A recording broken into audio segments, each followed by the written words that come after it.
Hello and welcome to the Great White North, your destination for the iciest cold takes from the frozen wastelands of the north. I'm your host, Charles Constantine, and with me is NP. Say hello, NP. Hello. We also have brought on Winkler's Meat as a guest to talk about a wide variety of things today. Say hello, Winkler. Howdy.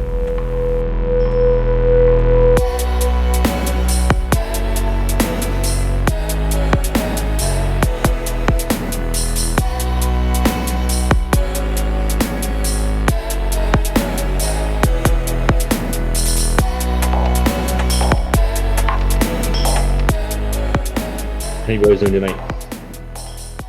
I'm just I'm dandy. doing well. I just got a new job, so everything's looking bright. Even though Oh, that's I've got the lingering part of this last project that I tanked to work on, and now I can't care about it. But other than that, it's beauty. sounds like a good situation either way. Nothing to be despairing over. We're gonna Nope. make it. Yes, we're all gonna make it. I've heard it said.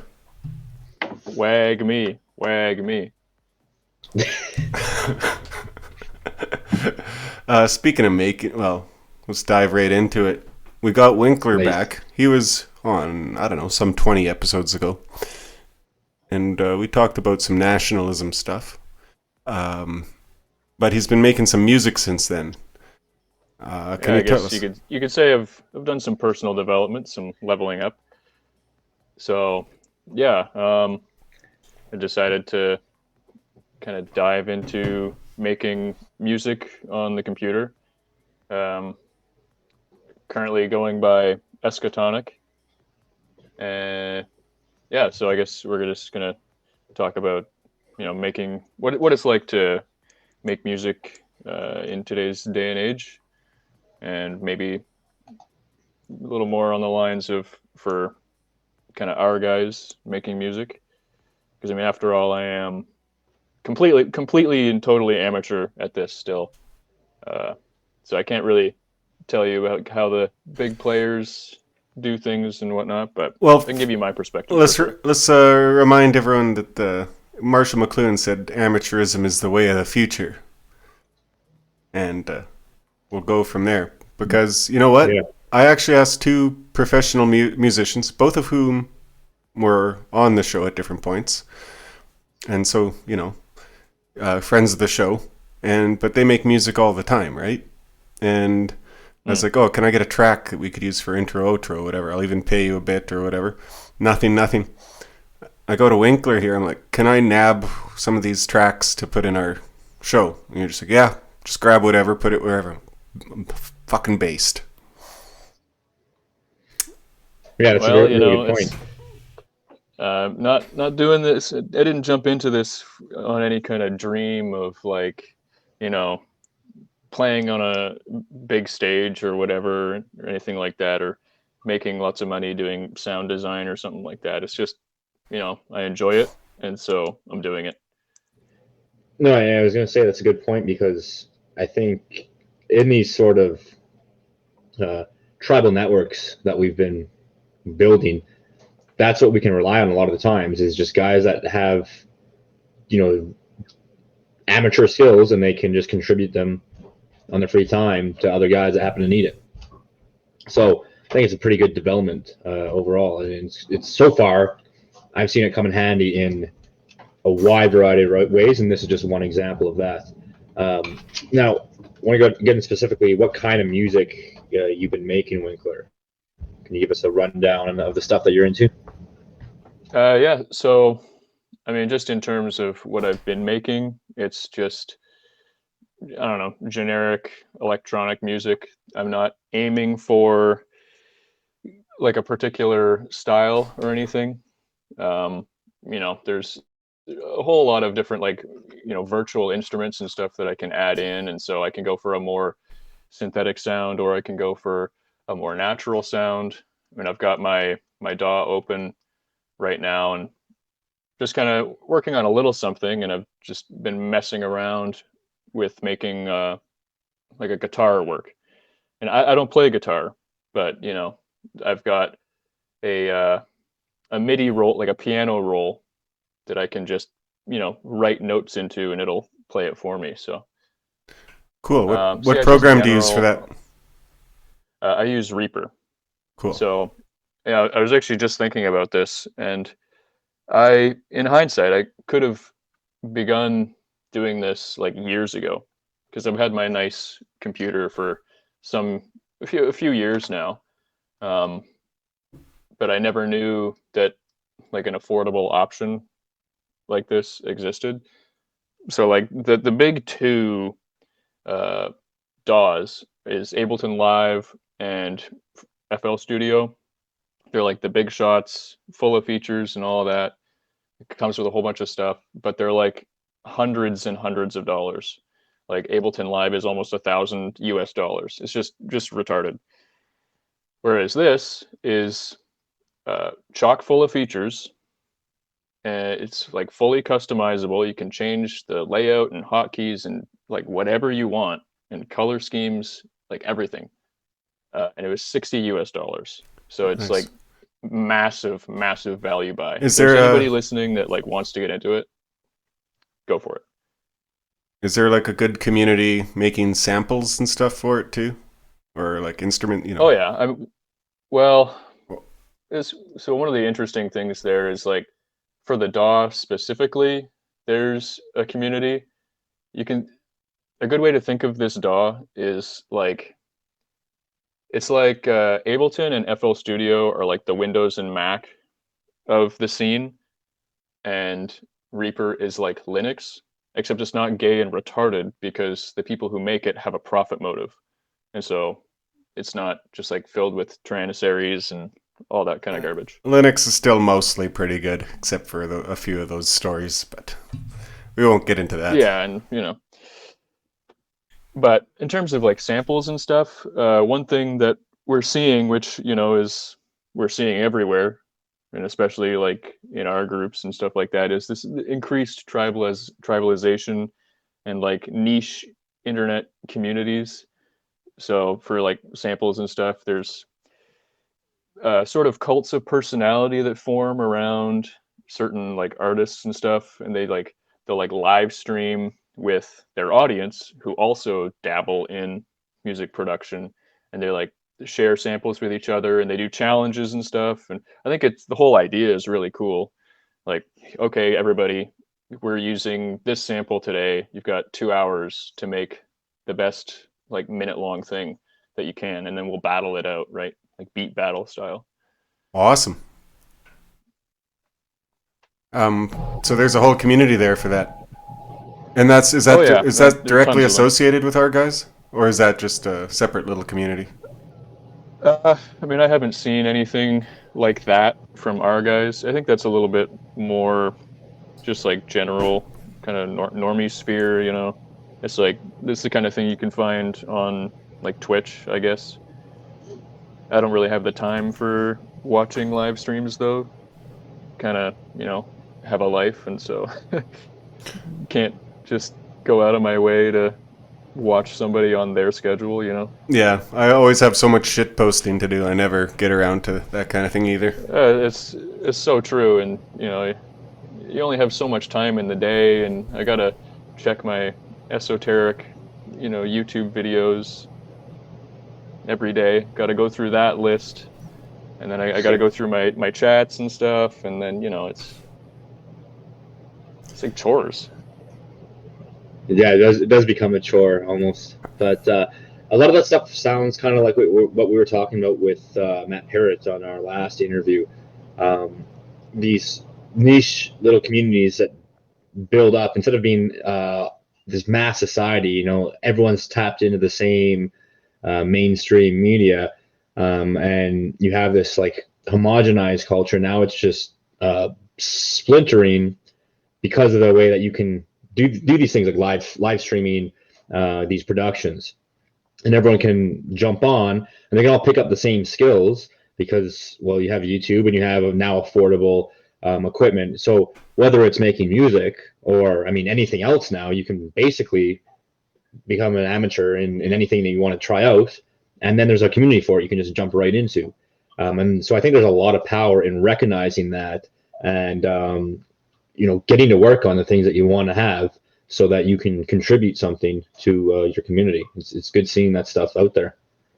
Yeah, and I mean, there's obviously there's the community aspect of it, but also just the personal enjoyment aspect as well. It's very very rewarding. It's fun, not all the times, but it is. Yeah, it's like fun Have you and always kind of had a develops yourself. Have you always had a creative bone? You always like up to I something would creative? say, well, I would say, I spent a lot of my youth buried deep in video games, unfortunately. Um, but I don't know. I've always had a sort of a wandering mind, you could say. Yeah. When you're in a kind of creative space in your life, it feels like how could you live without this? It's such an important part. And then you move on to another phase of your life where you're just like, yeah, I don't know how I even ever wrote anything or did anything, but I found it comes and goes over the years. Um, it's good you're in Even one just now. even just day by day for me.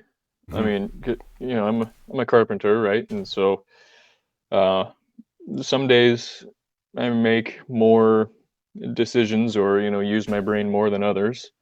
And some days I come home more tired than others, and it's on those days when I'm just like too tired, where I open up the DAW to try and put something down, uh, but it's like you get like decision fatigue throughout the course of the day, and so it's like just trying to like figure out like, oh, how do I make this melody work, and then you just get like mentally exhausted, and it's like, okay, well, I just gotta shut her down and zone out. Absolutely. It's unfortunate, but that's just kind of the way it goes. I've always had a very limited supply of glycogen or whatever. But a Mm. couple supplements I've been using. I use like a vitamin B complex and what's the other magnesium. Both of those seem to boost it up. I don't know if Charles can give some advice that way, but Well, I don't know, like limited store of glycogen. I don't know what you're talking about. Like, well, I mean like brain juice, decision power. what, okay, well, that's just carbs. Like you just eat more carbs. You think? You know, no, that's glucose from carbs gets converted into glycogen for your brain to use. It's like the primary macronutrients for fueling your body. So, like the Okay, only way so you I have a need I need to glycogen, sugar like max when I load up the DAW. yeah, That's why the Italians always are the most creative. They're just loaded up on pasta. Pasta. Yeah, but don't yeah, don't they get super offended looking at North Americans eat pasta with garlic bread? Like, "Hey, it's too much. There's too much bread." I don't. well, I that's don't know that they would. I've heard something like that, but maybe well if they that's do, just then you know silliness on the internet. Yeah, we'll teach the wops how to eat Italian food. I don't care. Hey, we come from Anglo civilization. We have to teach everybody to do everything. It's our burden. Yes, it's our burden. um, I don't even get why would you get mad at someone for eating food the way that you like the way that you disagree with. It's like I've never felt that impulse whatsoever. I don't know, Canadian food, poutine. I don't look at someone eating poutine wrong. Is there a way to eat it wrong? I don't think so. So I don't care. Like, shut up. Like, what a dumb Yeah, thing. Europeans are so stupid with that stuff. It's like, or shut I up. guess You live in Europe. the mind of a Euro is an incomprehensible thing. it really is. But the other one you see is if you're going out maybe with like some like 20-year-old liberal or something like, hey, you want Chinese food? And they'll go, you ever hear this one? Like that's not really Chinese food. That's not what they eat in China. It's like, yeah. Well, I don't care. I don't. I Like, don't. the Chinese I'm people eating. here serve us. Yeah, I don't want to eat like dead scorpions. I want vegetables and meat stir fried in a wok. I don't want to eat. I don't want Oh, I to eat eat a dogs. dog. Did you see that this week? Yes, see that No. Oh, what is that? The video of all those dogs in the Yeah, cages? and there was That's this fucked up. Asian dude. I think his Twitter was like Viceroy or something. This guy, I think, pretty sure he's living in San Francisco. but he's talking about Westerners and their moral hang-ups over eating animals. This is the reason why they're losing. Like, obviously, it's not. He doesn't mean it seriously. He's just trying to get, angry reactions, engagement bait. But like, imagine thinking that way.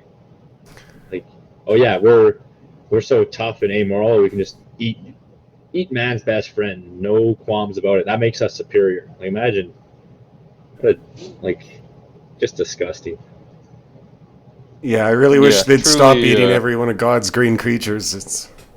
It's a little overboard. I think they have a somewhat contemptible culture.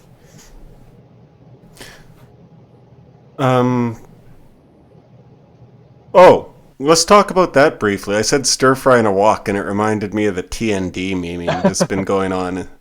I'd like to distance myself, not from the meme, which is funny, but from, I guess there's a gang of people going around advocating that, like, more realistically on Twitter right now. Is that right?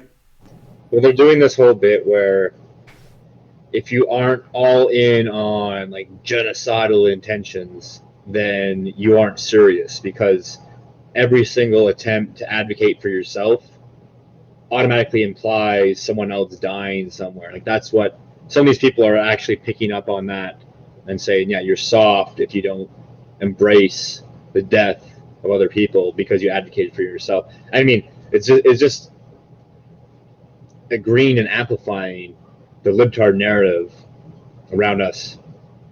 So it's like, it doesn't do any good, because, I mean, personally, I don't want anyone else to die.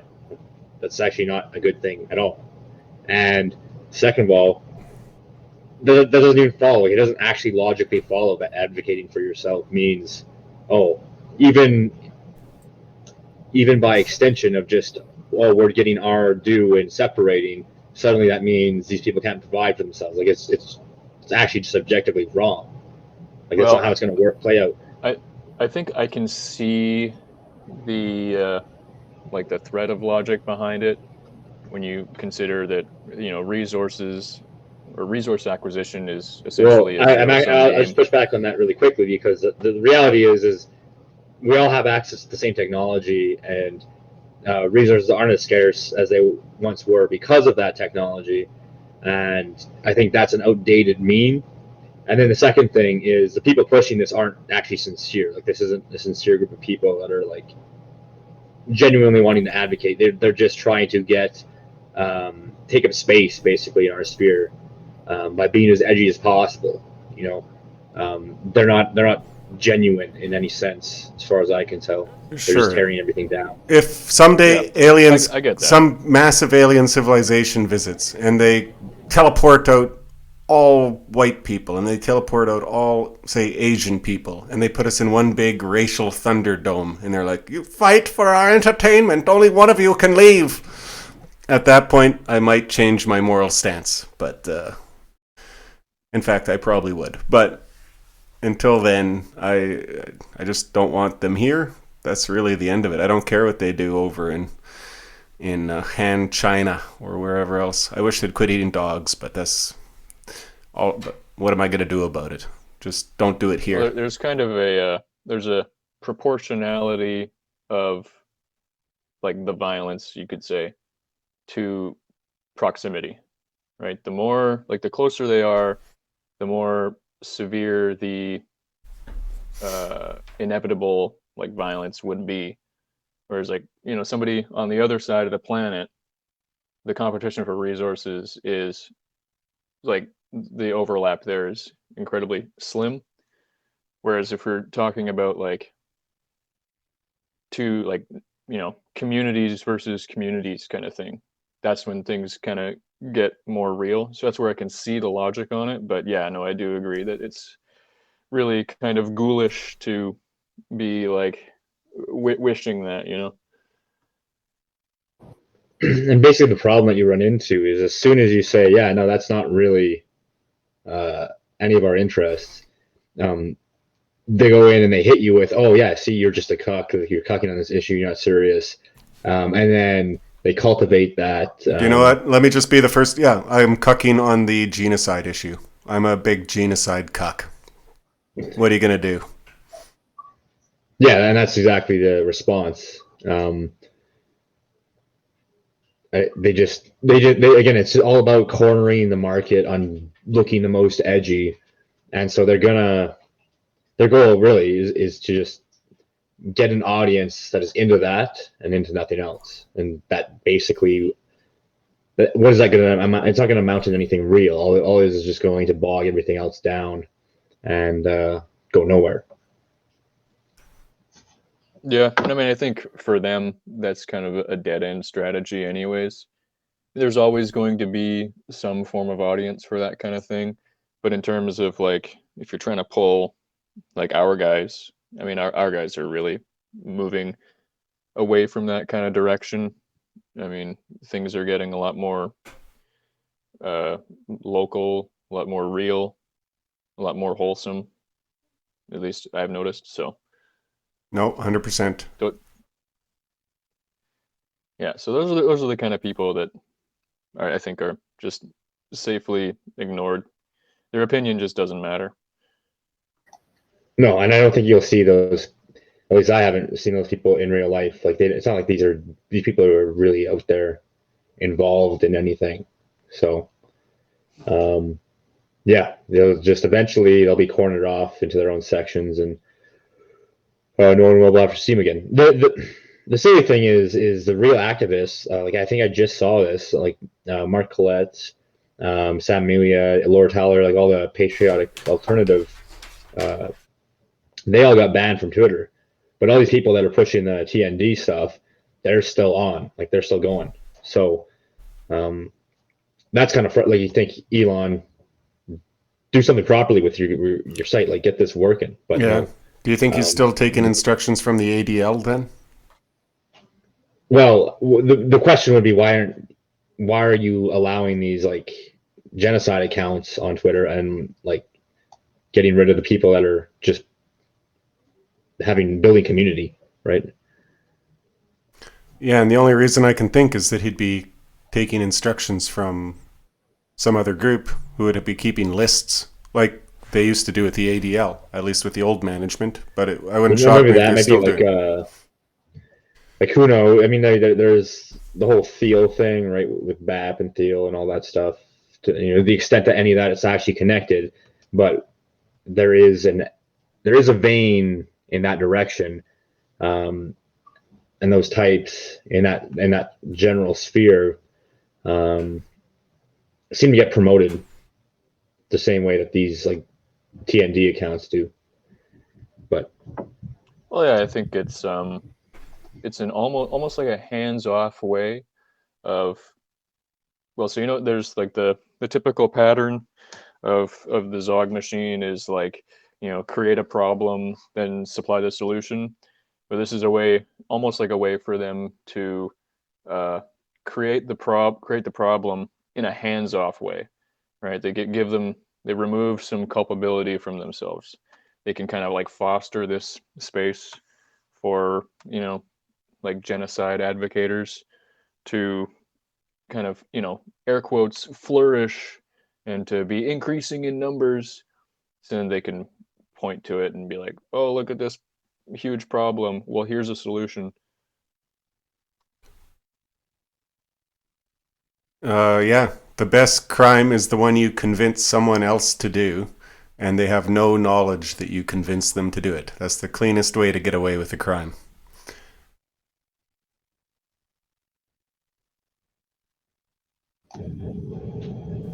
it is very clean. What's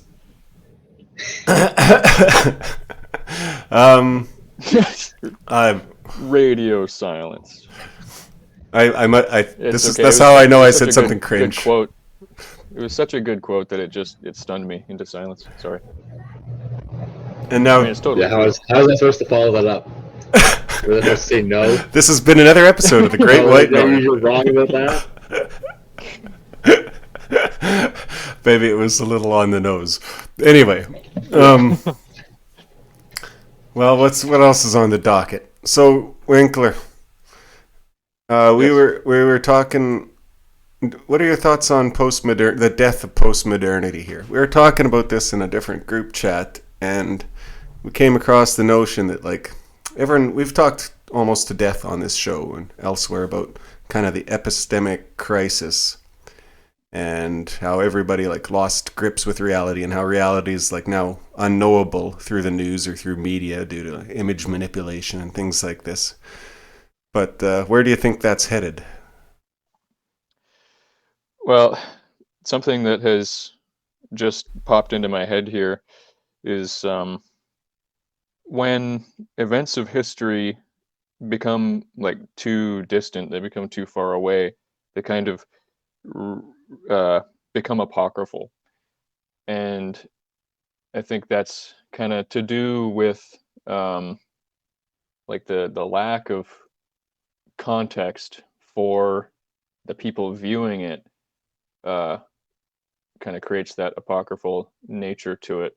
And I think going forward, what we can see or what we will see is that as context for things becomes just like less and less relevant or just ceases to really exist because so much out there is fake or fakeable that like even like present time, at least on the internet, or things that you see through the internet can be apocryphal, which I think is going to be interesting to say the least to witness.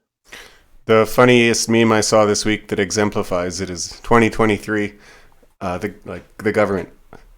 Look at these UFOs. Conspiracy theorists. There's no such thing as UFOs. Yeah.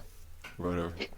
Yeah. But the I mean, that's a good point though. Like it's accelerating so fast.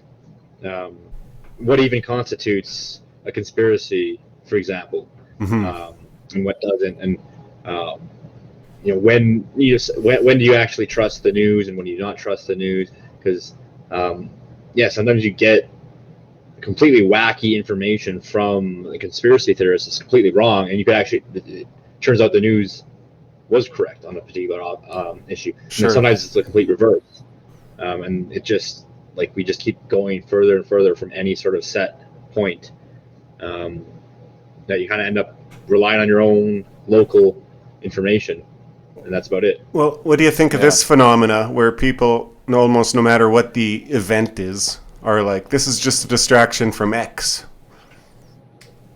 Well, yeah, that's like the inevitable conclusion of so much of this, because they're wrong a lot of the times. Like, no one's making this grand scheme of the entirety of world events is all just distractions from one thing to the next.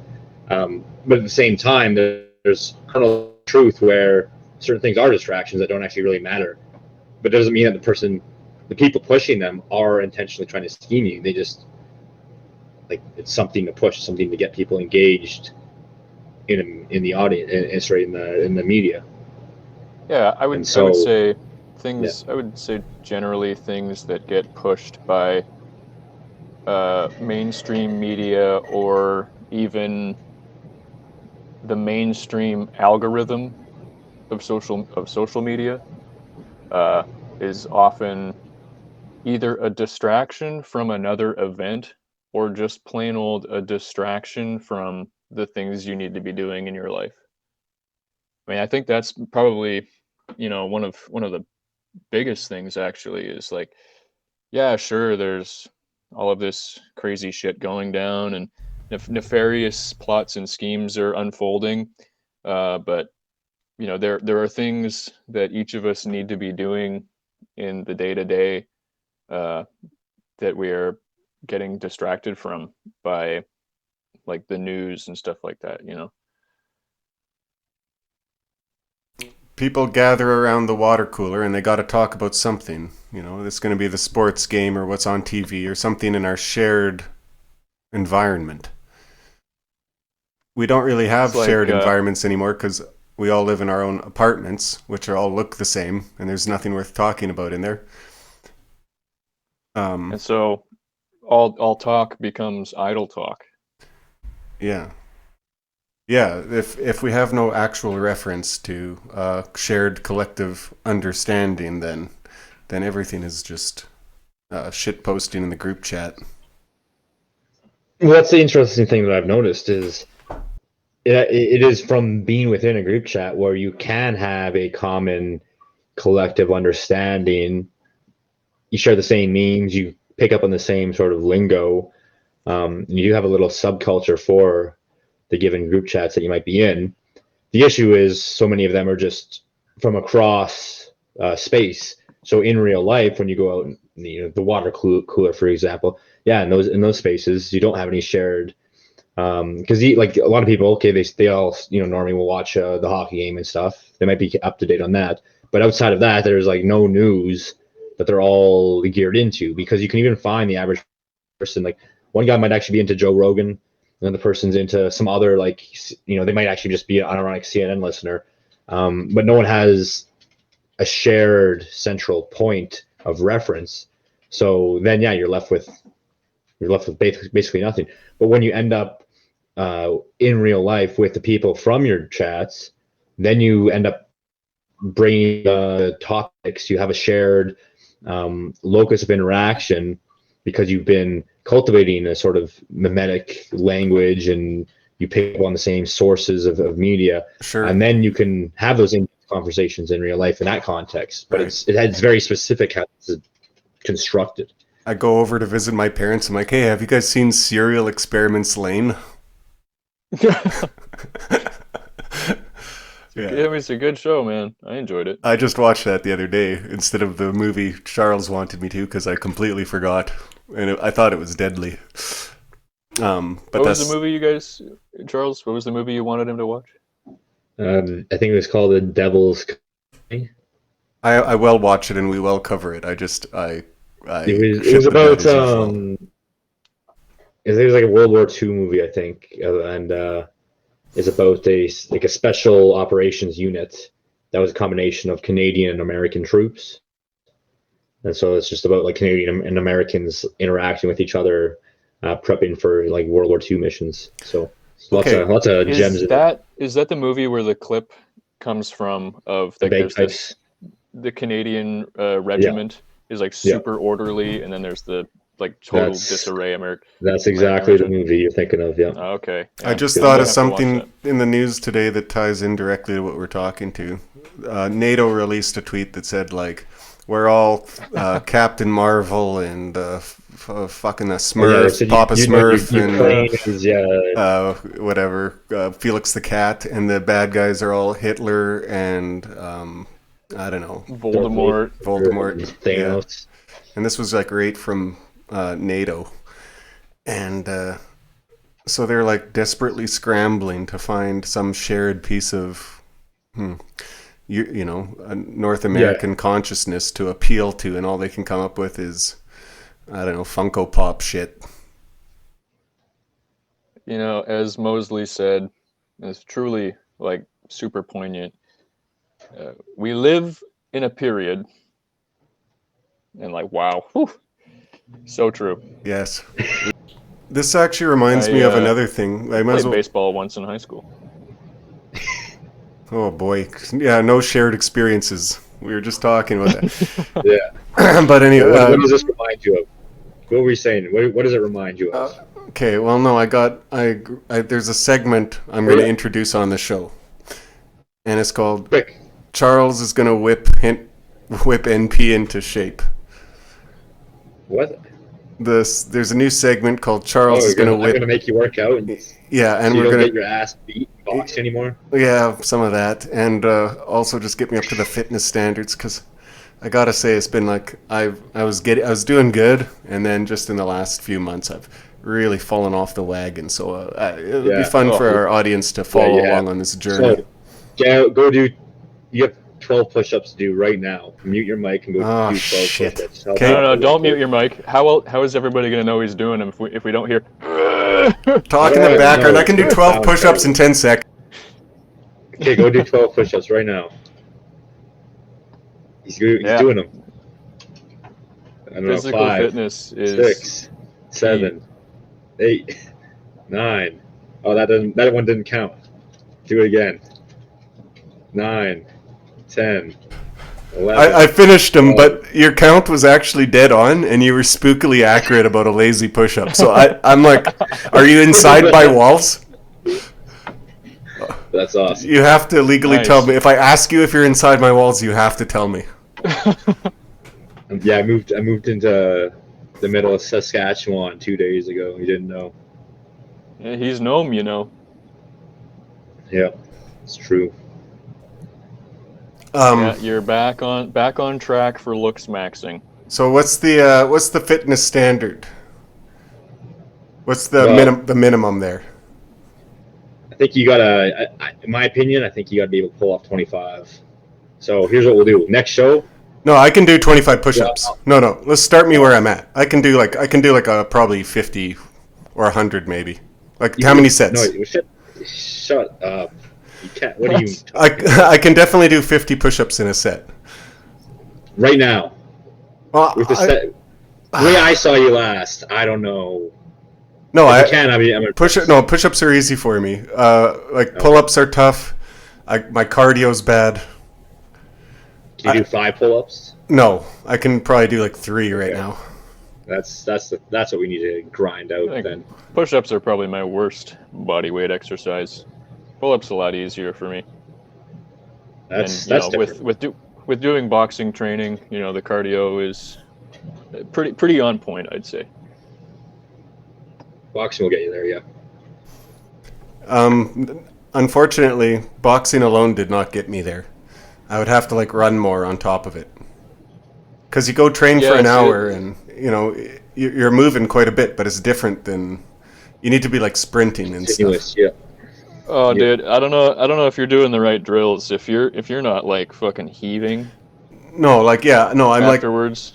I've had lots of work. I have a very tough coach in town here when I managed to go there, and like I'm dying, but it's still not like cardio. It's like a lot like Charles. Okay. You really want to define if you really want to these work things your heart. properly here, because you're doing cardio if you're doing boxing. And you're training your energy systems. You're probably just boxing normally trains your anaerobic system, whereas you're probably thinking about your aerobic system, This could right? be. Your long distance endurance stuff. So that's that aerobic system. That's your energy tank. That's your capacity. So if you have a small energy tank, then you're going to be gassing out, even if your power in that anaerobic system is high. If you haven't trained to have a big fuel tank, then you're not going to have much in you to keep going set after set. So that's probably what you need to work on. So more long distance, continuous stuff. Okay. You know what's really, really good is wind sprints. So Those like are awesome. Yeah. hard sprint for 10 seconds, and then you get 30 seconds to get back to your starting point, and then you do that 10 times. All right, lad. So what's my goal for this week?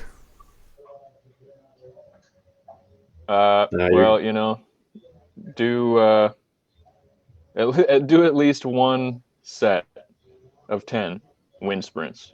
10 seconds. It's really I'll do 10 that. seconds sprinting, and then 30 seconds to get back to your starting position.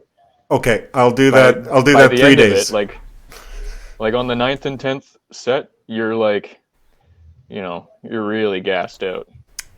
You don't make it as far with the sprinting in that 10 seconds on those last couple sets. Okay, that But sounds they're super like huge for you. That sounds good. On top of that, I've got a diet goal here, which is to I've been losing weight like just like a cancer victim. So I got my protein supplement, and I'm gonna go eat 6 eggs a day. On top, this is all on top of what I normally eat. Hopefully that'll reverse course. There you Right go. on. That's a good start. Yeah. My diet goals is to eat food. Eat more food. That's basically it.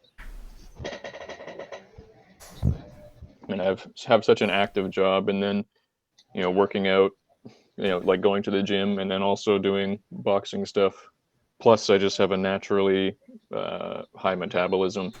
It's been an incredible struggle to actually stuff myself with enough food to gain weight, but I'm getting there. Starting to gain weight finally. That's a bitch for me. I don't know.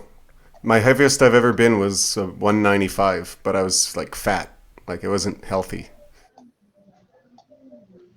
Yeah, I've never been fat. I've just always been a beanpole. I was skinny fat. It was awful. I had a girlfriend who'd feed me Wendy's, which Oh no. yeah, it was bad. She couldn't cook. She'd just buy fast food all the time. Well, with my money, but whatever. She'd bring it into the house. Disgusting. That was before I became based. Yeah. I mean, hey, aren't you glad you aren't like that anymore? Yeah, it would have been an early death. Yeah. Yeah, he would have been. I look back on Moving myself and I'm like, I shudder sometimes thinking about how I used to be. Yeah, I thought, this is just something I should do, but then I thought, well, why not put it on the show? Because I know tons of our listeners everyone does their fitness and stuff, but everyone also sometimes goes through a downtime with it, or could use the encouragement or the reminder, and I'll bear that cross. I'll let everyone laugh at me, and Yeah. and Well, also sometimes people have a busy week, which turns into like a busy month, and then it's like, oh shit, I haven't been to the gym. yeah, that's what happened to me, and then I like broke my habits, but then I just didn't get back in, which is even worse. Well, That's you're okay. back. Charles is gonna whip you into shape, brother. Yeah, I'll maybe make That's like right. I'll actually whip out the video editing software and actually make a segment. What do you call them? Intro for that. Yeah, we can do a bit. And you know what? If you're listening to this right now, and if you're fat or just lazy or something, haven't been doing your stuff, then go do 12 push-ups like NP did. In fact, if you were on it, if you were dialed in, you would have done 12 push-ups while NP was doing his push-ups. And if you didn't do that, then that's disappointing. Shame But on you. you can redeem yourself and do 12 push-ups right now. And if you need more, do more. Just don't be lazy. There. That's If you're that's the fat, bit. just That's the stop bit. being It's pretty fat. good. I like it. It's springtime again. We're just getting there. Except we I don't got know about that. well, yeah, we just got this another bit of cold weather. But Second winter. yeah, that Yeah. happens every year. Cold snap annoying. came my way as well. You don't know any I'm thankful to be working inside though. Winkler. What the hell do you know about cold? Yeah, what's I know a cold for thing or like two. -5? Yeah, it was like -5. It was cold. I had to put an extra coat on. I don't know how cold it was where you're at, but it was like -40 this morning. And Jeez, well, that's what you it get went for from living where you yeah, do. it is what we get. I was about to living in the specify best that part of the that's country. I was about to specify that that's Fahrenheit for our American listeners, but -40 is -40 in both. Ah, That's my Neil deGrasse Tyson fact of the day. wow. Science rules.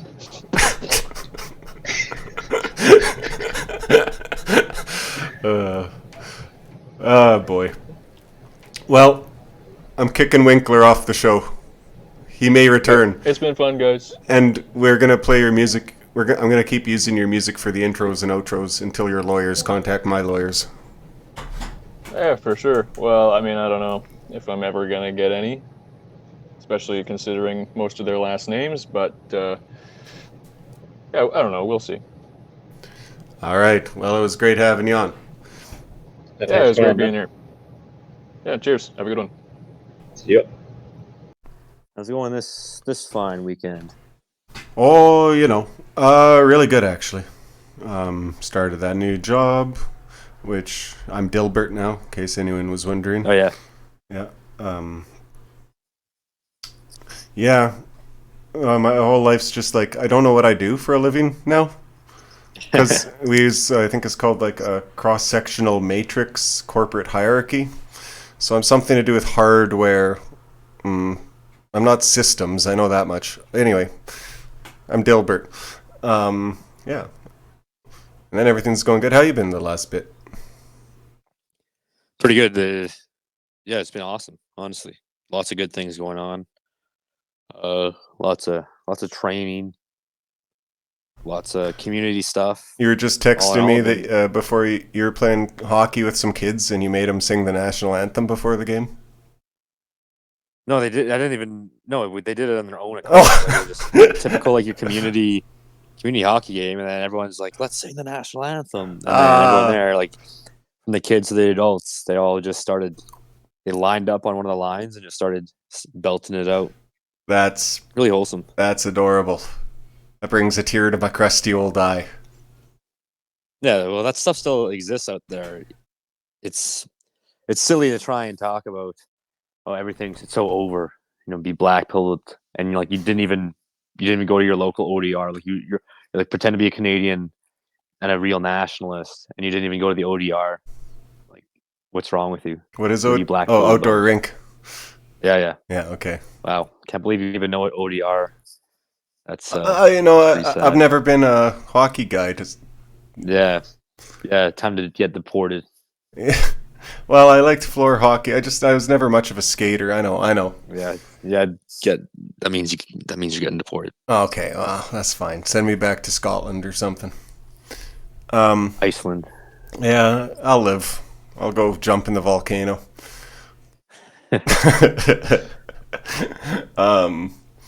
Yeah. We have some good topics today. Yeah. Well, we got that movie that's The Devil's Brigade. Really interesting movie. We'll get into that a little bit later. We'll talk a bit about this guy Leo Major and his exploits as a Canadian in World War II. We'll kick it off with this whole deal with Meta and Facebook in relation to Canada. Yeah, tell me about this. I saw actually on Google that they were like, get wrecked, Trudeau, screw your stupid laws. We don't care, we're Google.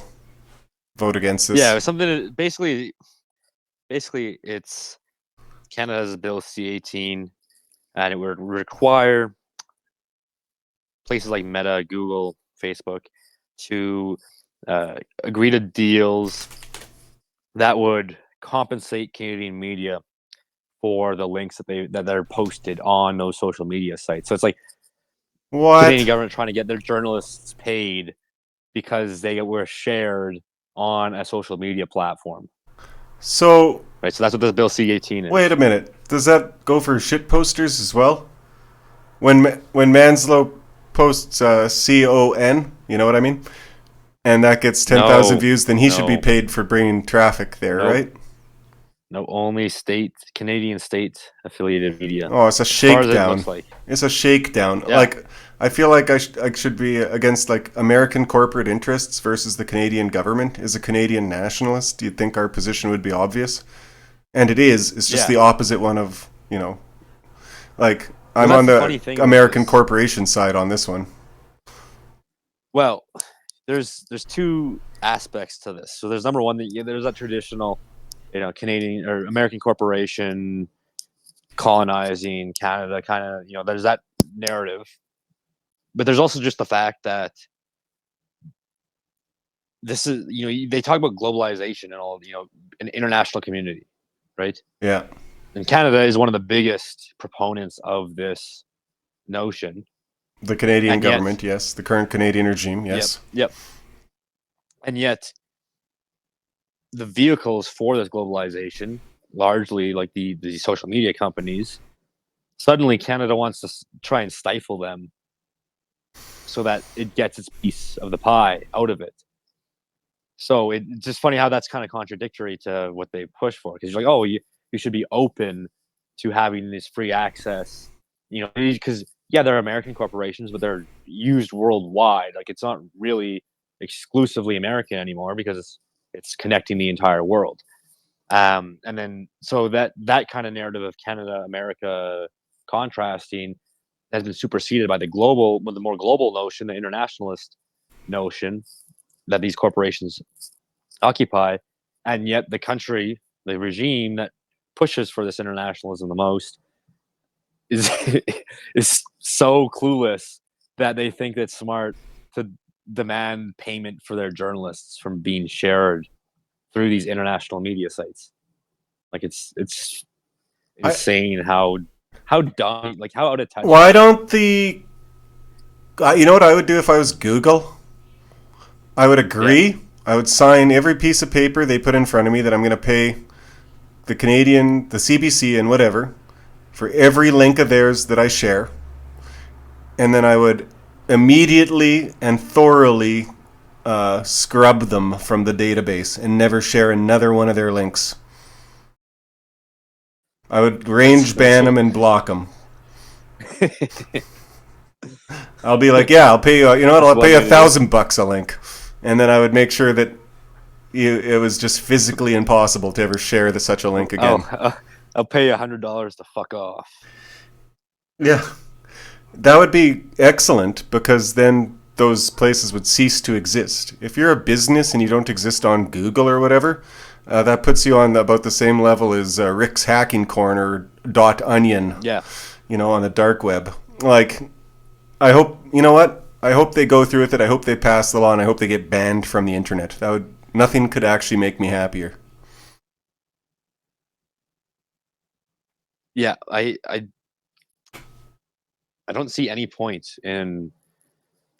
with how these Canadian news companies operate. Yeah, what's the point? The news companies should be paying Google for keeping them relevant. Yeah. Really, Google is the one offering the service. Yeah, exactly. The infrastructure doesn't need Canadian journalists. Canadian journalists need the infrastructure. Next time, the fact that the government's completely getting that backwards with this bill. Next time I have to call the plumber over, I'm charging him for rent for the time he spends in my house. That's a good analogy, yeah. I just don't get. I try to put myself in the shoes of a managerial and bureaucrat in Canada and making this decision. And to me, I'm thinking, well, where are you finding the logic to approach this bill? Where does this make sense? Because like we just outlined, it's the opposite. The journalists need the infrastructure, not the other way around. So how do you, with all your access these levers of power as a bureaucrat, how do you completely just miss the entire scope of how this all operates? How do you miss that? I think genuinely, are they just that greedy? Are they just that greedy? They're like, here's a place we can shake them down, and they try some schoolyard shakedown. Maybe that's the case, but at the same time, like how much bread would they really secure? Yeah, but maybe it's the only way they know how to operate now, because most of our politics works on this sort of grievance complaint basis, where you're like, ooh, and then money gets thrown at you, and they think that's the only way to make money. So they have to go find someone with more money than the Canadian government, like Google, and then go cry at them. Yeah, I don't know. Like you think there's like only there's only so many actions you can take because you're still constrained by the system you operate in. So you'd think the system they have is at least somewhat structured enough that you couldn't make this much of a blunder. Like obviously there's room for mistakes. Yeah, somewhere. This seems like a pretty big blunder. Like it says in the article, if this goes through, Facebook and these places would just not allow Canadian media to post stuff. Great. Hope it goes through. The fact that you would make that blunder, like suddenly your propaganda is they just absolutely failed to realize who had the leverage. Yeah. Yeah. Never mind the plumber. It's like a guy breaks into my house and has a gun on my head, and I'm charging him rent. Hey, that could work though. Have you ever seen that Beavis and Butthead episode? No. Yeah, they get robbed, and they literally have a gun in their back. And but I was like, just like laughing, like, oh, this guy's got a gun in my back. Ow! Don't. And there's like a cop there, and then he just gets like they're so clueless. Anyway, that's besides the point. My point with the whole bureaucrat in this structure making this mistake is, again, how is there such a gap for this mistake to be made where you are able to post a bill as a modern state that potentially gets rid of all of your state propaganda through the main infrastructure of dissemination? Like, that's a pretty that's a massive flaw within the system that allows, like, you allowed some idiot to make this go through. The fact that there's no fail-safe. It's not just an own goal. Insane. It's not just an own goal. It's like it's a one-timer own goal. That was like set up down the rink by the whole team with a perfect play. Yeah, like there's literally no reason. Like, you're sitting back door on your own goalie, and like someone just fires it right there, and then boom, in the net. It's you know what I hate worst about this story? They made me side with Facebook. Yeah. If I wasn't a radical before, I think I have to become a radical just for that. How can you be worse than Facebook? That's so true. Facebook sucks. Oh. Well, yeah. Silicon Valley's not having a great week of it. I saw that. Yeah. We don't do much economics on here. I don't know.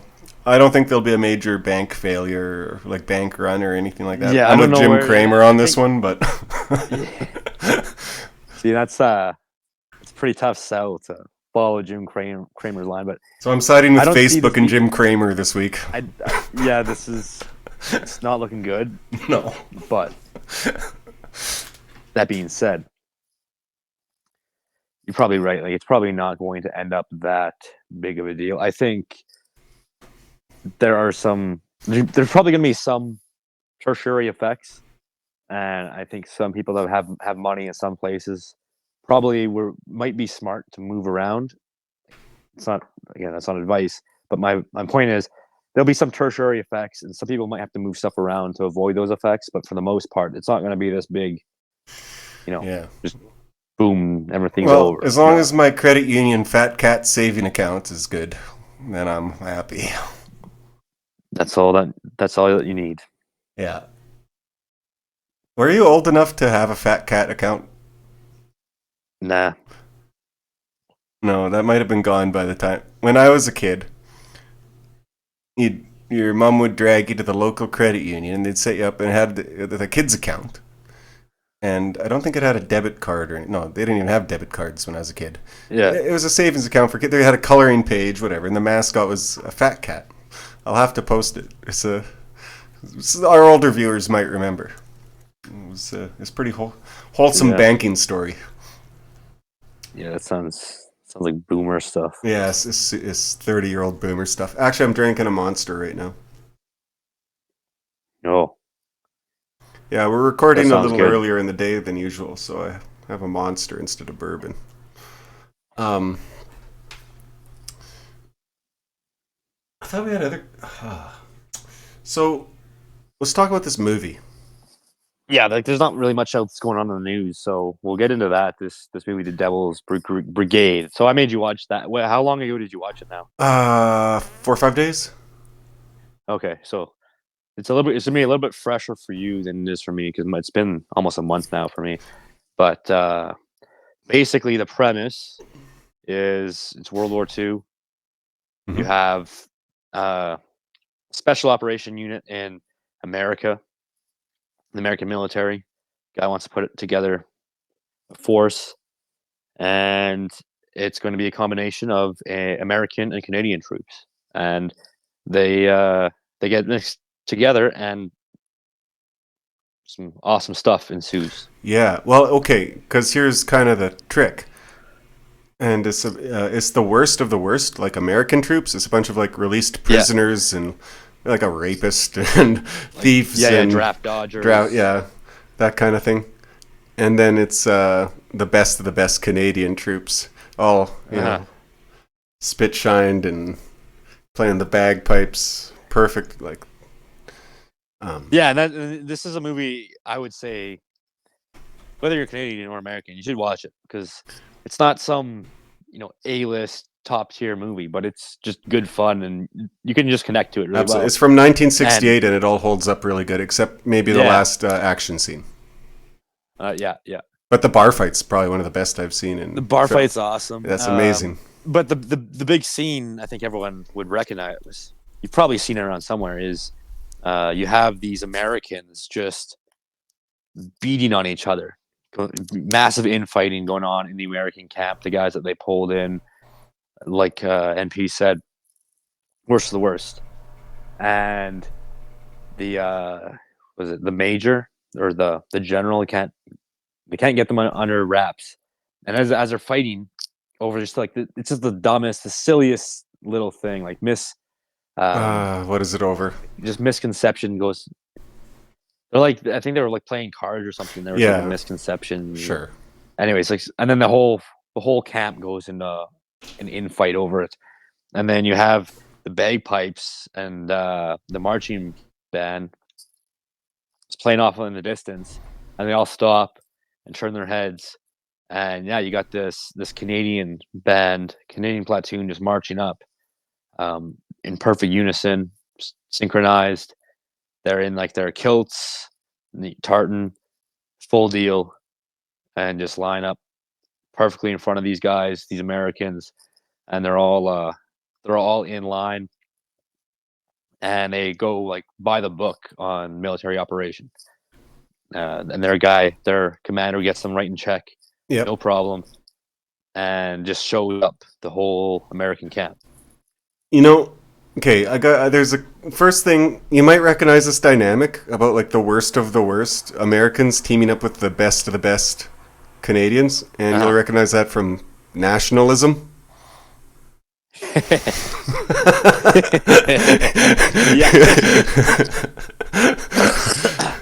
You know what I mean? It's funny though that really is the scene. Is we're sitting here, Canadians. I don't know. I don't ever find that we fight too much with any other Canadians. And it's just like our type. Like we would usually be like just like we're front of the class kind of boys in the Canadian nationalism. Yeah, no morons in the mix. Just keeners in a lot of the cases, and not like pristine, like goody two shoes, but just like solid guys that aren't fighting over stupid little things. And you look down over America, and like it's just 8 different factions just at each other's throats. Yeah. So I'm like, you like the founding fathers? Well, you suck. And then like it's just back and forth like that kind of stuff. Funny how that just perfectly, 60 years ago still perfectly encapsulates the contrast there. But it of course shows the difference between like our cultures very good, because the Americans would be like really happy to be like a bunch of rogue, like we'd have like a circus performer in there, right?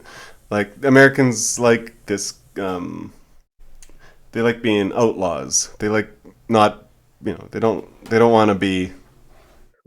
There really was that sort of rugged individualism in the American camp that was displayed in that movie. Mm-hmm. Because you had each guy kind of looking out for himself and had his own unique talents. You had the big what was his name? Like the big was it Rocco? Rocky? Dude. Yeah, something like that. Of course, he was named that.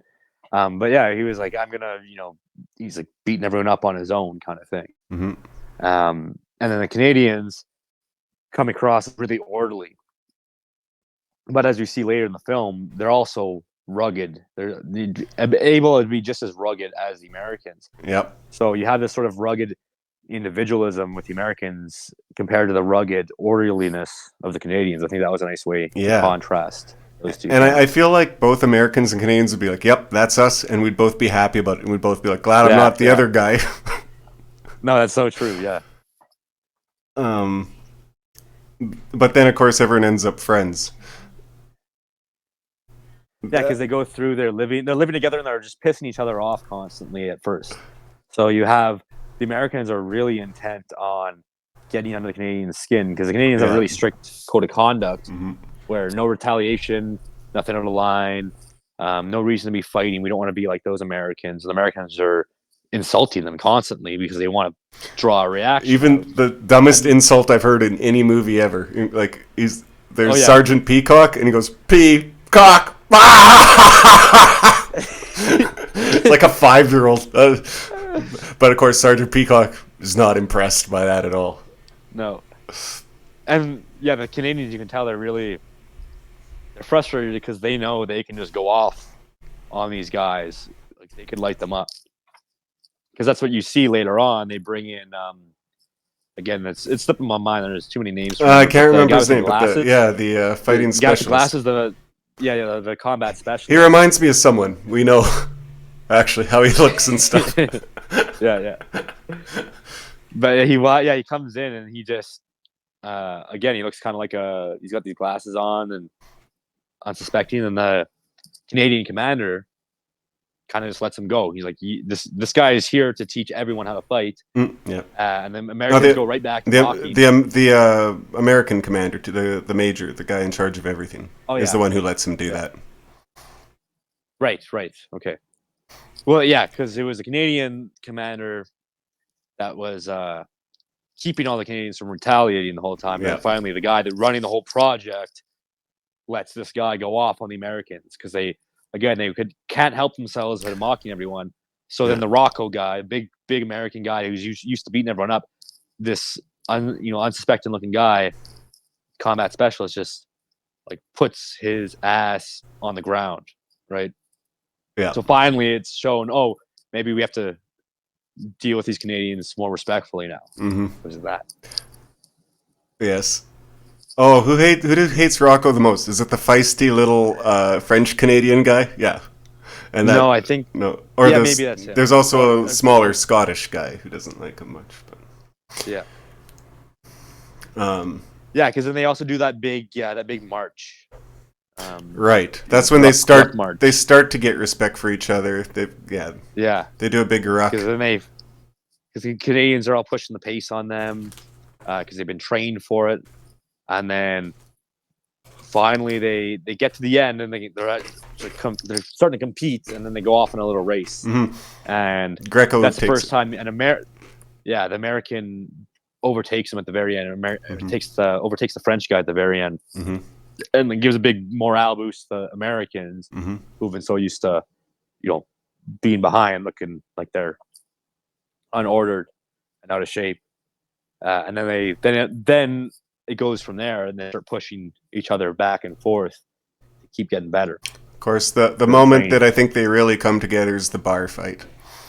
Yeah, and it's over a girl or something. That's a great fight. Yeah, a bunch of lumberjacks come in and start a fight with the Americans mostly, I think. Yeah, because basically they're in the bar and they're all getting drunk, and it starts with the Americans looking at the Canadians. Canadians are picking up some girls, and the Americans are talking about how they're going to beat up the Canadians for taking their woman. And then before any of that can play out, that's when those lumberjacks come in, and they start insulting the Canadians in front of the Americans and taking the girls for themselves. And then the Canadians can't retaliate. They're still playing by the rules. And the Americans step in and say, hey, don't worry, we'll get this one. Well, no, one of the lumberjacks takes a cheap shot on a Canadian, and then then they step in. So Rocco had just pounded back 5 shots, and he was the one who got really jilted. Yeah. Because Peacock comes by, he's like, women like a gentleman or whatever, and not a lout. Yeah, that's right. And so then the Americans get into it, but the Canadians are like, don't disgrace the uniform. So they start putting on American uniforms. Yeah, that was the best part. And again, you might recognize that from nationalism. That's so true. Yeah. Yeah, we're American when it suits us. We're kind of Jewy that way, I guess. Yeah. Or we just let people continue to assume we are, Yeah. And when it doesn't work out, then we're like, nah, we're Yeah, Canadian. actually, we're not them. Yeah. But it was funny because you had this moment where the Americans recognized, oh yeah, we'll stick up for our guys here. Got a mutual enemy, and uh, they didn't necessarily expect the Canadians to get in the fight because that's kind of how it's been played out, where the Canadians held themselves back. But yeah, then everyone gets involved because, like you said, all the Canadians put on some American jackets to cover up, and the police get called, or People go through windows, the whole 9 Yeah. yards. Yeah, The and military the police come in there. military police that come in and they start beating those guys up. Yeah, they start beating up the military police too. Yeah, that's so good, and it's such a like well choreographed fight. There's so much going on. Yeah. This is better than most cowboy movies. Like really good for the era, Yeah, and it it holds was- up still. Very good fight. Yeah. That was The waitress or prostitute, whatever, cracks the one guy over there with the bottle. Classic. Yeah. Put in all the cliches, but like good ones, Yeah. good stuff. So they get back, and the commander is like, he caused over $3,000 in damage, 17 military police and 5 civilians injured. What is it? He takes $1 off their wages each. Yeah. Until it's paid back a month, which is even back then I don't think very bad at all. And that was basically the joke. Is it's very serious. You're gonna have to pay it back, all of you, and then again there's like a couple hundred guys in the mix, so it's $1 per guy per month for $3,000. Like it's nothing. Mm-hmm. And then they have to spend the rest of the night confined to barracks with their liquor or whatever, and to keep the singing down to a reasonable volume or something. Yeah. Yeah. So that after that they start going on some missions together, and from there it plays more or less like a fairly standard war movie. You see various characters shine in their own ways, and things come to light. There's some sacrifices and that kind of thing, but I'd say the meat of it's pretty. Yeah, the meat of it for us is in the front part. Yeah. The rest of it's pretty typical. The main notable thing is you have the main commander, the guy that's running the project. They keep trying to shut it down on him, and he keeps pulling through and making it work. That's right. I forgot about that. They keep underestimating him and his crew because they're like, "Oh yeah, you brought in all these morons for your team. Like, you're gonna do the bare minimum in this war." And then he keeps pushing the envelope. So instead of just doing reconnaissance for the one town that's being occupied by the Germans, like, now we're just going to take it all in one go. And they take it all without firing a shot, I think. So then they really play out that whole, their actual special ops unit. Mm-hmm. And then, it finishes with the supposedly impossible taking of this ridge or this mountain that the Germans have the high ground on, and they scale it and go around back and sneak up on them. Yeah, that last scene, it didn't hold up. Like the endless artillery barrages, I would have edited it a little quicker, maybe, but that's, I'd say, the only weak part of the movie. It's just sort of. So it all that buildup of the interplay between the two sides, and then it didn't really come out too much in the actual final battle. It was just, oh, here's this guy that you recognize. You used to hate him, but now he's your friend, and then he died, and you feel bad. Like, that was kind of all it was. Yeah, you could have played up some of that stuff a little more, and not been so fascinated with your own that you got like so much explosives budget or an artillery piece to shoot this with. It's like the kind of thing that would have been like a spectacle on screen in '68 that just doesn't matter anymore. Right. That whatever it barely takes away from the film at all. I loved it, and Yeah, everyone should go watch it. It's the old movies are so cozy. They're so Kino. Yeah. Well, and again, it's one of those things where you don't really hear about how you don't really see it made explicit. The interplay between a Canadian type and an American type. Um, you don't really think about that in popular media at all. But suddenly, yeah, you have this movie from the '60s that had it all encapsulated. People had figured out how to distill this comparison pretty well into this movie, and it's just a good reminder of um, the interplay and the fact that there actually is some identity rooted there that we don't always see, that we kind of can lose sight of when people are talking about what is Canadian, what is American. It makes it pretty clear in that film. Yeah. Um, it's so weird to see the Canadian identity accurately portrayed on screen. Like, not as a comedy. We have a few comedies and stuff that, ham it up, Yeah, but to see like a serious attempt at, I mean, this is a bit of a comedy, but it's the identity is played straight. And yeah. But again, going back, you can simplify it into that rugged individualism against the rugged orderliness, Mhm. and I think that makes it. I think that maps on pretty well if you wanted to be really basic about the contrast between the two of them. Yeah, and we're all North Americans too, like we talk about with Parrot. So Yeah, we share this sort of. I think both of us reject the certain proceduralism or natural conservatism of the European. We the we both share the kind of pioneer thing. yeah. There is that aspect, and you see it come out in all kinds of different ways. I've been listening to stuff about the Klondike recently, in the Yukon, and that's a perfect example. We don't have to get into that too much this episode. That can be something for another time. But that was both an American and a Canadian phenomenon. Both of those, both those sides had that. Right. The The California rush Gold Rush was not too different yeah, than the Yukon Gold Rush in many ways, right?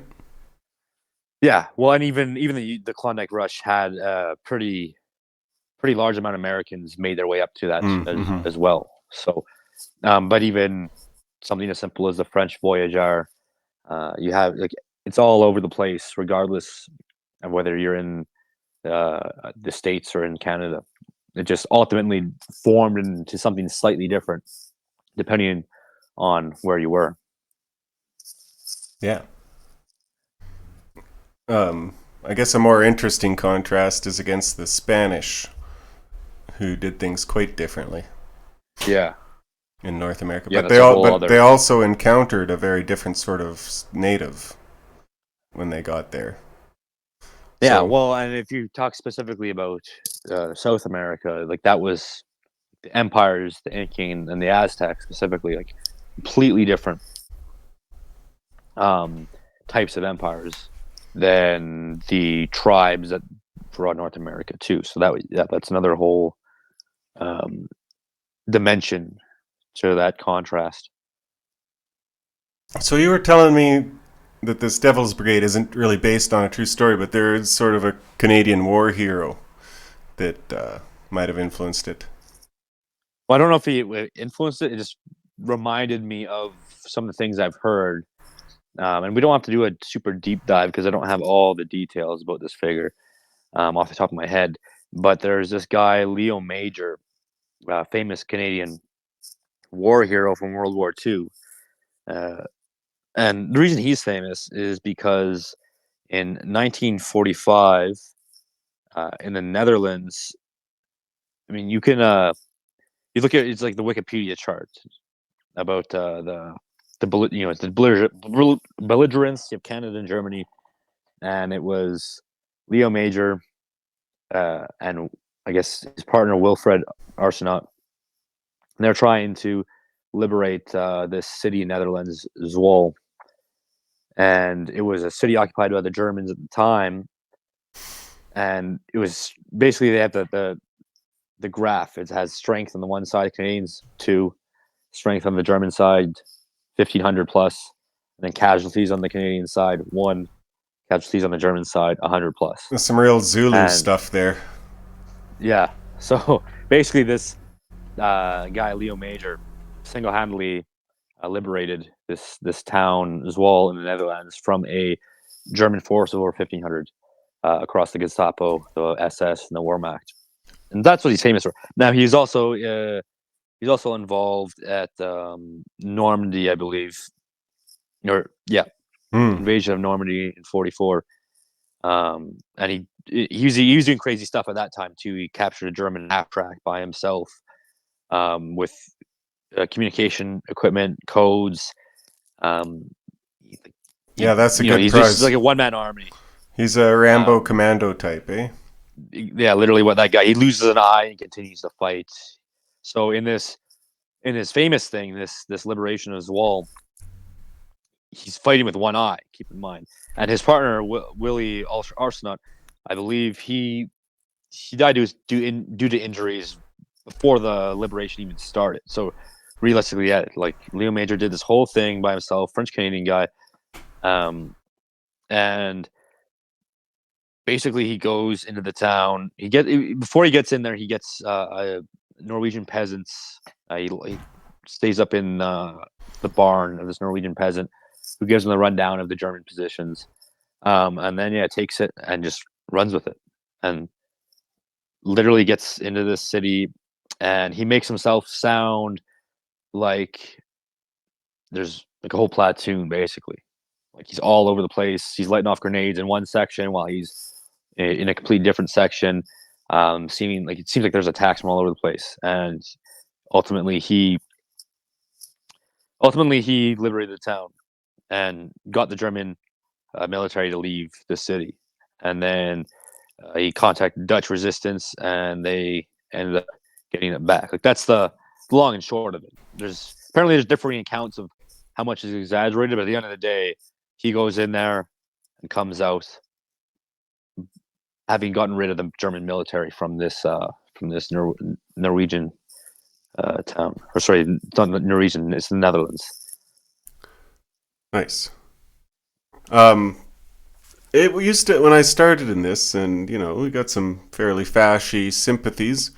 We've obviously got, if you were to ask us who was in the right in that war, you get a huge variety of answers, but fairly predictable among our side. But I've liked it over the past years. We've drifted into more straight Canadian nationalism. It unconfuses some things.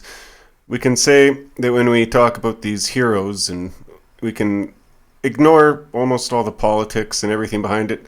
It's not that war is a hockey game or anything like that, but on the level of soldier to soldier, it kind of is. Like, when my grandpa went to guard POWs in England when he was 15, I don't think he knew very much about Spengler and Rommel or any of this stuff, right? Like, he didn't know anything about liberalism. He just knew, well, this is my country, and they're enlisting people, and I'm going to go fight for them. And you can have, I think I've rectified this confusion in my head 100% for some time now. I can agree that the Germans maybe had the better case, like metapolitically, and I can wish they'd won against their enemies in that war, in particular, the ones, and still cheer for my boys on the ice.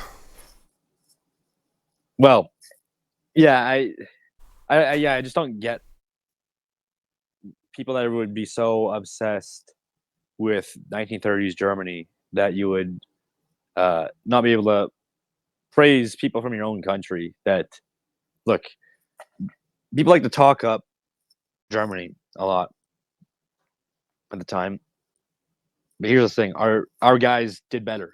That at the end of the day, our guys did way better than their guys, and the fact that that's the reality and that we've been able to produce men like this guy Leo Major shows to me that a lot of people in our sphere miss the mark or miss the truth, the value within your own country, the people that you have around you. Because if you act like it's such a unique, special thing that was only present in the 30s in Germany, you're missing the fact that, like, what was Canada doing at the same time, where you could produce guys like this, and or in World War One even, to be known, the Canadian soldiers known for being such tough guys. Like, what were we doing that was so unique? What were we doing that was so unique? I'm not sure I even know the answer to this. Nothing. We were just us. That's a reality. So it's the silliness where you feel like you have to venerate a particular system confined to this era when you have everything you already need within your own people right now. That's what I find so goofy. We don't have to imitate the Germans because we're already provably better than them.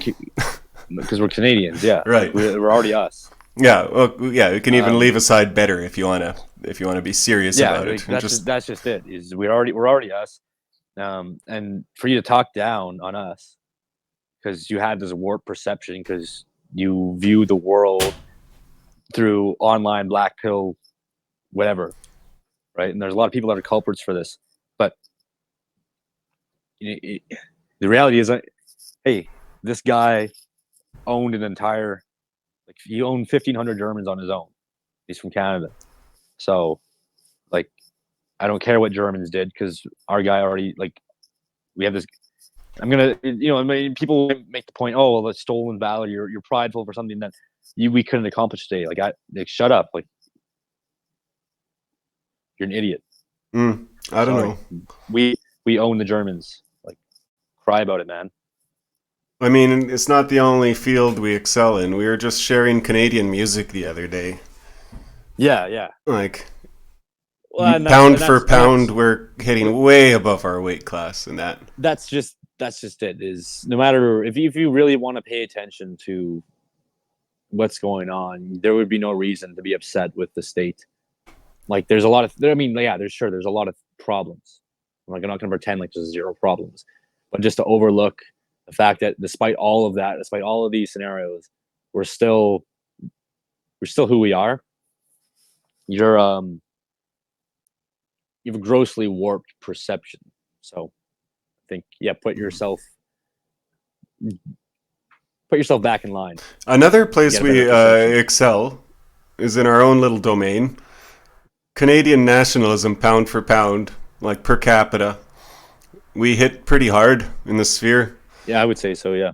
Like, and I think that's a lot because we work as a team. Like, we've all built each other up, and we all, like, we got Alex out there, posting 500 times a day. He'll repost you, I guarantee. You know what I mean? Like, we've all been quite supportive of each other over the years here. Yeah, exactly. We don't spat too much. For nationalists, anyway. Fortisacks aside. You literally, right when you said that, I just started to spat. Did you? With who? As you were saying that. With who? Who are you fighting right now? No, just go check the chat. Look who's typing right now. Yeah, that was predictable.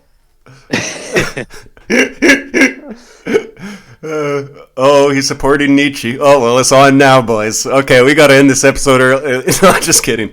But yeah, that's typical. Yeah, but it's all friendly. I had to do that. As soon as you brought that up, I had to. Yeah, that's classic. Had to do the bit. Where did you get that Nietzsche, Wojak? That's impressive. That's a good one. I got a couple good ones. They're my places, my sources. Yeah, but it's all in good fun, especially with Turbo there.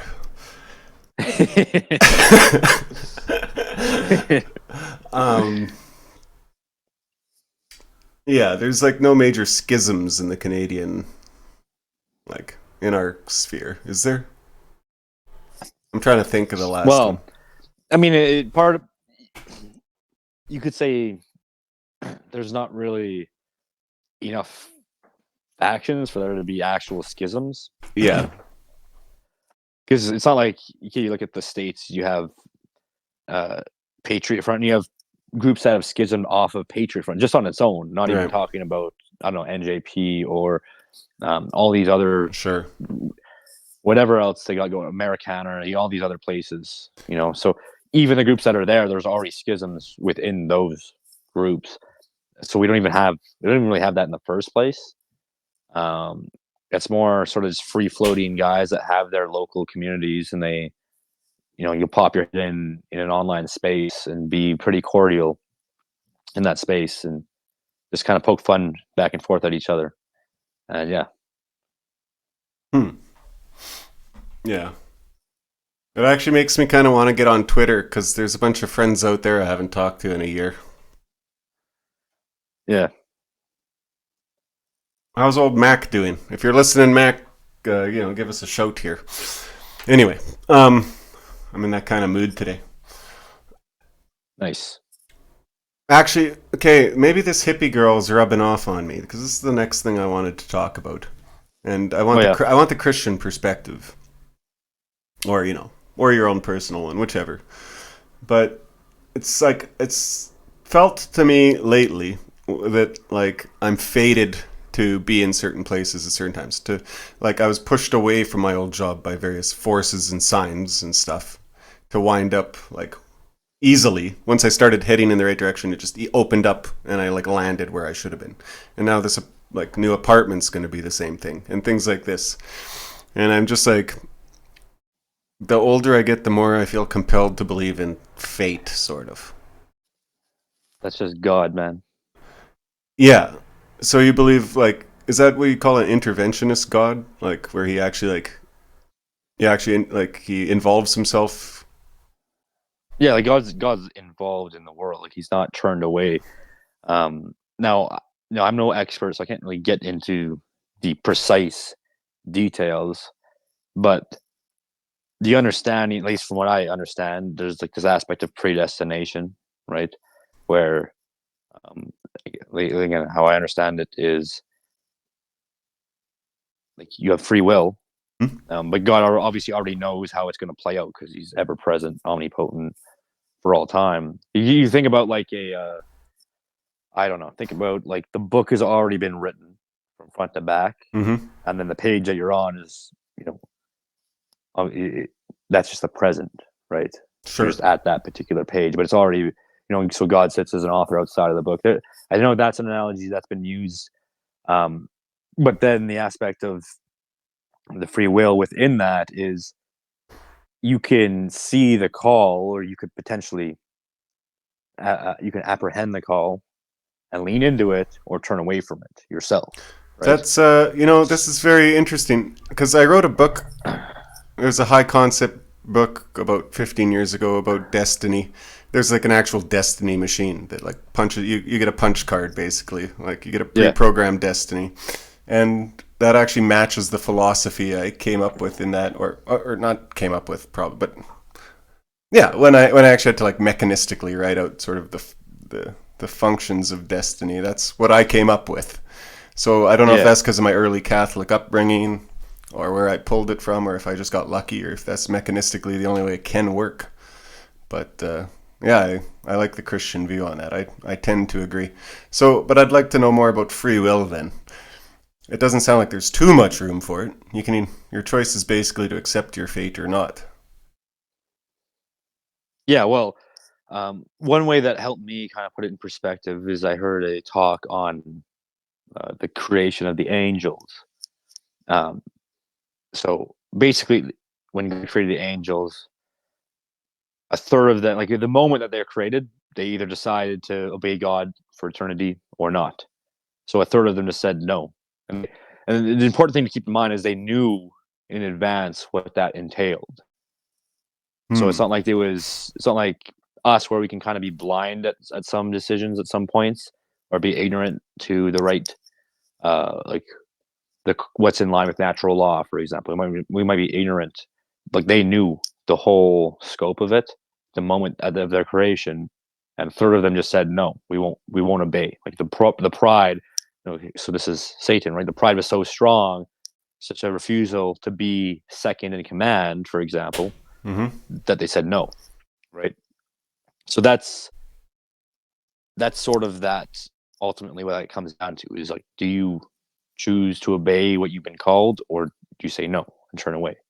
Obviously that manifests into more specific things for us as it plays out for us in our world, but you could kind of see like that puts everything into perspective, at least for me, that analogy of the creation of the angels. And then the third that said no, well, then they're eternally separated from God, and then that's where you get the demons from. I'm gonna start sounding like a Redditor if I go on, because I'm gonna or sci-fi stuff, and like I'm not sure it makes sense within the terms of linear time, but why would it be held to that? Whatever. I won't get into that. Ultimately, I'll just say, the hippie girl's free spirit here has helped me to just go where called, to look for these signs. It's a bit flaky. It's not like what I would describe as flaky. And it goes against my, what I learned to be as an adult, but it's working like way better to be flaky than to try and control all this stuff. Yeah, well, that's what a lot of people, when I talk to other Catholics, that's what a lot of them describe, is they kind of just say, well, I'm going to leave it up to God, right? And then you look at their life and like, well, you're really ordered and everything's structured. But it's sort of this, it's almost paradoxical. Like, you think if you intentionally put things into a structure, then it will fall into place. But it's sort of like a roundabout.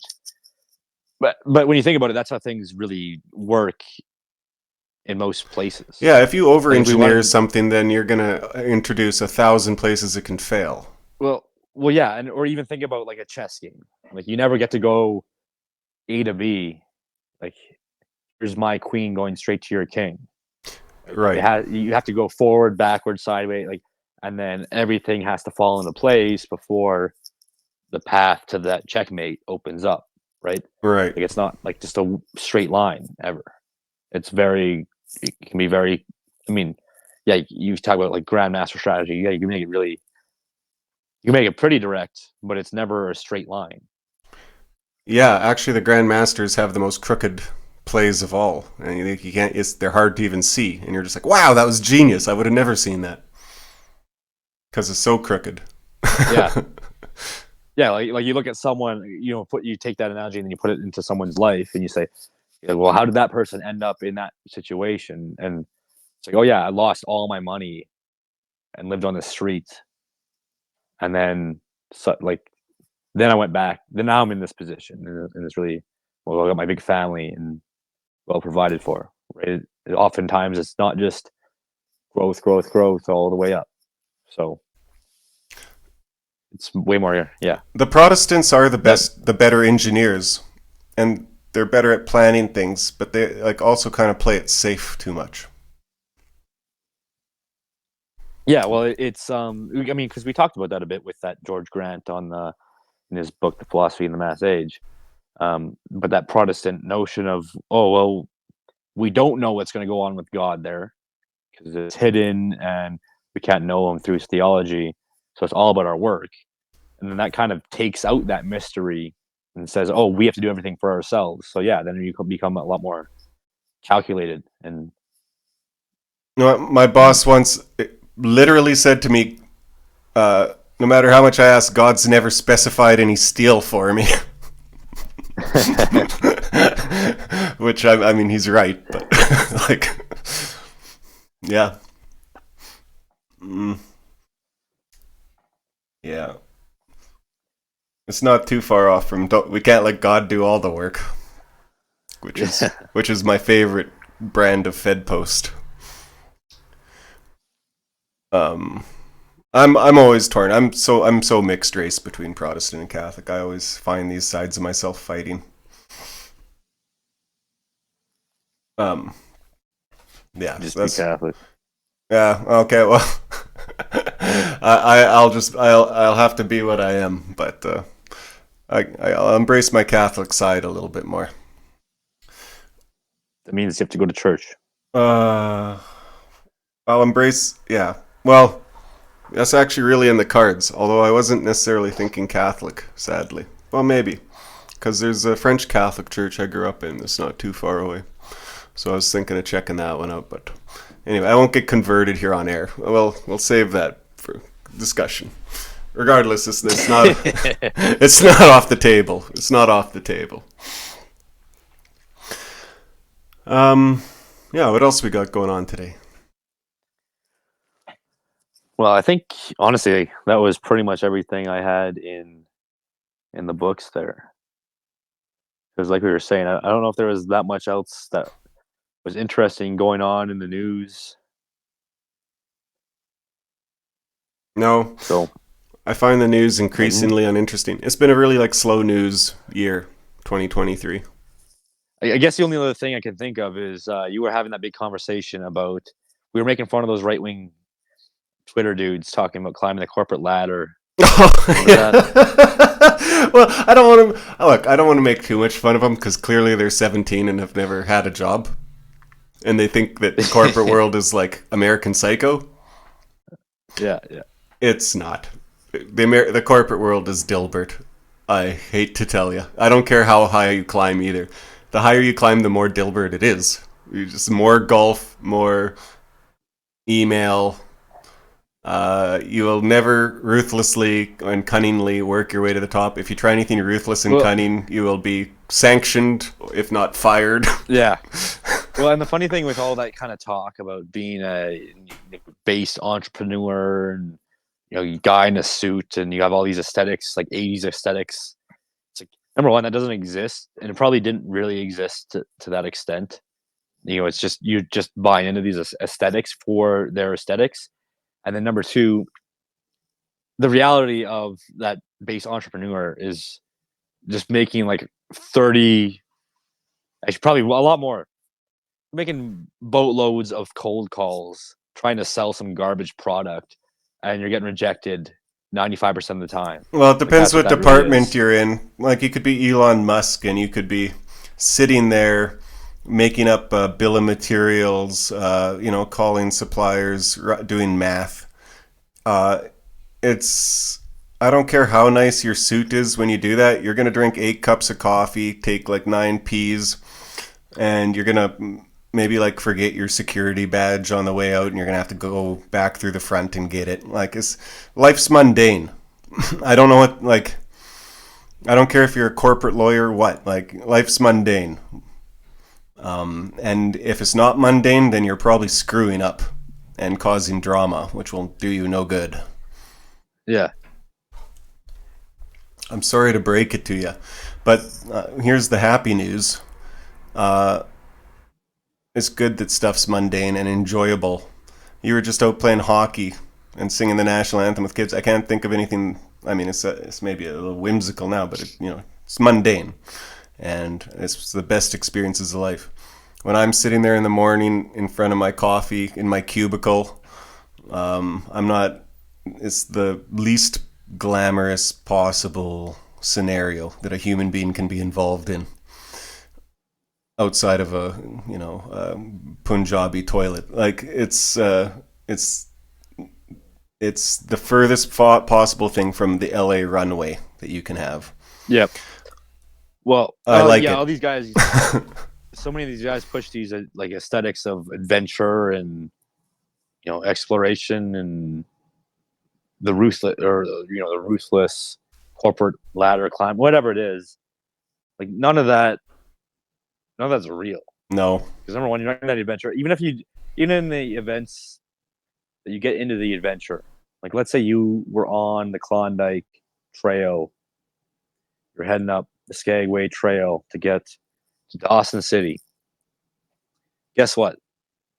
At the end of the day, it's a good story and it's a big adventure. But the day to day of that adventure is grueling. Finding a way to get 1,000 pounds of gear, Yeah. over a mountain while everyone around you, like horses are falling off the side of a mountain Yeah. and people are having their limbs freeze off. It's just dismal. Like, yeah. like it's not. It's just, and like none of these people attributed any sort of like glamorous hype around it. It's just, yeah, I ate beans and bacon every meal for 3 months as I climbed over a mountain. Yeah. Like that's what it is. It's not like, oh, cool, we're based adventurers. This is so exciting. We're going on a trip, guys. No, that's not how any of that ever plays out. My coolest and most my coolest and most dangerous job. I worked in the oil field, and I'd have to go in full air because when I'd open a tank, huge pressurized blasts of H2S would blow up with like almost a bassoon sound through the vent right into my face at levels hard like they could kill a blue whale in seconds. In minus 40, you know, full air in like a snowsuit. Yeah, I didn't get any pussy off that story ever. Like, it wasn't glamorous. It was just a dismal experience that made me tougher, and it was an adventure, and I'm glad I survived, but just go do that, I guess. Like, the oil field's always hiring. Go rig or something. Like, the thing with all that is there's nothing, like, there's a lot of good that you can get out of those experiences. Mm-hmm. Like, so I'm not saying go avoid the adventure. No, you should when you're young. I'm saying, like, when you're posting aesthetics on the internet and saying, yeah, be a cool adventurer and like look how awesome this is, and you never actually done any of this, it's so silly. Just as silly as the corporate ladder. Oh, be this. Yeah. Go be 17 somewhere ruthless. else. Yeah. Like, just shut up. Yeah. You look goofy. We had a good laugh over you, though. If you're out there listening to us, we had a really good laugh over you. The corporations are fascist. They're Nietzschean. Yeah. Oh, yeah. Go tan your balls at the office. See what they say. Dolores in procurement will absolutely write you up. And the funny thing is they might make the argument, they might make the rebuttal and say, "Oh, well, you got to climb it so you can change the structure so that you can have the office, the company where you can sun your balls with your boys at the top of the skyscraper." Yeah, like, no, that's still not going to happen, because guess what happens when you get in control of that? You have to actually follow rules and regulation. Make sure that your company actually stays in your hands. Yeah, you get really mad at your boys for wasting time when they have deadlines to meet. You're like, I don't care how tan your balls are. We just got to get these deliverables to Pete by Friday, or our ass is grass. Yeah. Work isn't glamorous. It just keeps the world running, and if you don't want to keep the world running, I actually fully understand that. But being a trad farmer is not very glamorous either. Don't search for glamour. You're Canadian if you're listening to this, especially. You're not only even if you found glamour, you wouldn't be able to recognize it, and it would slide off of you like rain off a duck's back. We're glamour resistant. Yeah, just enjoy the little things. Yeah, it's pretty simple, guys. It's pretty simple. Yeah. All right. Well, that's a nice tight show. We got about an hour there, and I think that'll do her. Good way to end. We're going to probably be switching up the format here because of time constrictions. I won't have time to edit and stuff. As you noticed, episodes have been going up very inconsistently and badly, and that's largely gets held up in my editing process. So we're probably going to start doing is live streaming, so it just goes straight on there. And so we'll probably be accepting like callers and that kind of thing. So just be on a watch out for that. You'll be able to catch them anytime, of course, on the channel, but we'll probably have some live ones too. So I don't know. We'll let you know. Like, share, subscribe. Yeah. That's right. Send it around. And we'll see you around. All right. Goodbye. See you.